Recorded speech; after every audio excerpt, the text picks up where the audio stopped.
Assalamualaikum warahmatullahi wabarakatuh. Perkenalkan, nama saya Khairunisa dengan nomor NIM 1201221051 dengan kelas 2402. Pada praktikum ini, saya menggunakan dataset yang telah disediakan oleh LMS yang diberikan di dalam tautan modul TP Modul 2. Dataset tersebut digunakan untuk mengimplementasikan linear regression dan K-means clustering.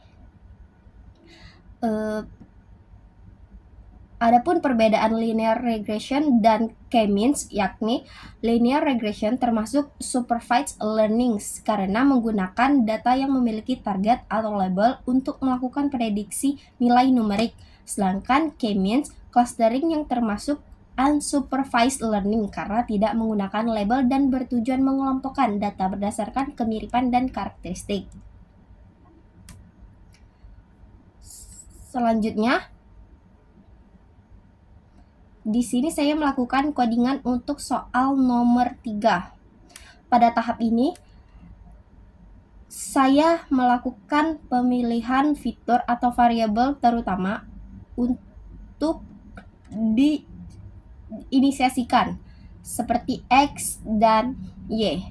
Setelah itu, dataset dibagi menjadi 2 data training sebesar 80% dan data testing sebesar 20%. Menggunakan train test split, yakni parameter random state yang digunakan agar hasil pembagian data tetap konsisten setiap program dijalankan. Lanjut, untuk mengerjakan soal nomor 4, di sini dilakukan inisiasi model linear regression. Kemudian model dilatih menggunakan data training dengan fungsi fit. Setelah model selesai dilatih, maka dilakukan prediksi pada data testing menggunakan fungsi predict.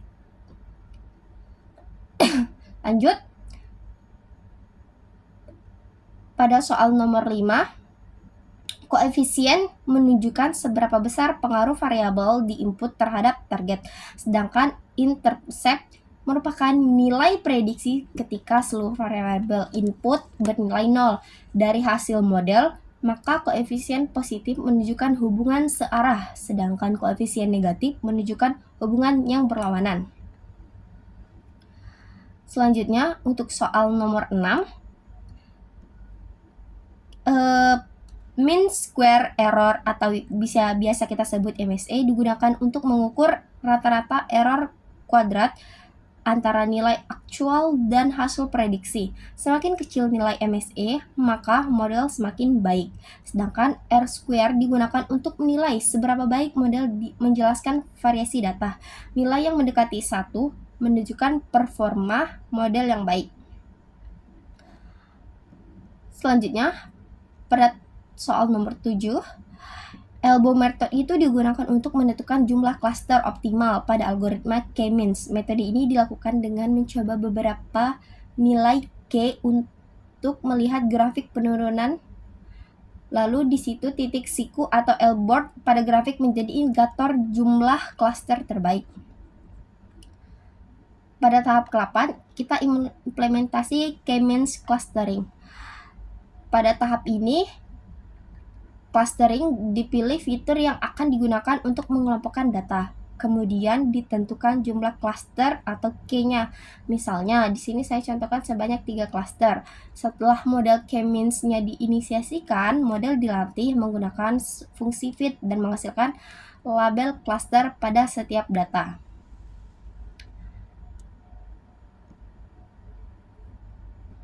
Lalu pada soal nomor 9, Silhouette menghitung skornya, yakni membutuhkan fitur yang digunakan untuk clustering dan label cluster yang dihasilkan.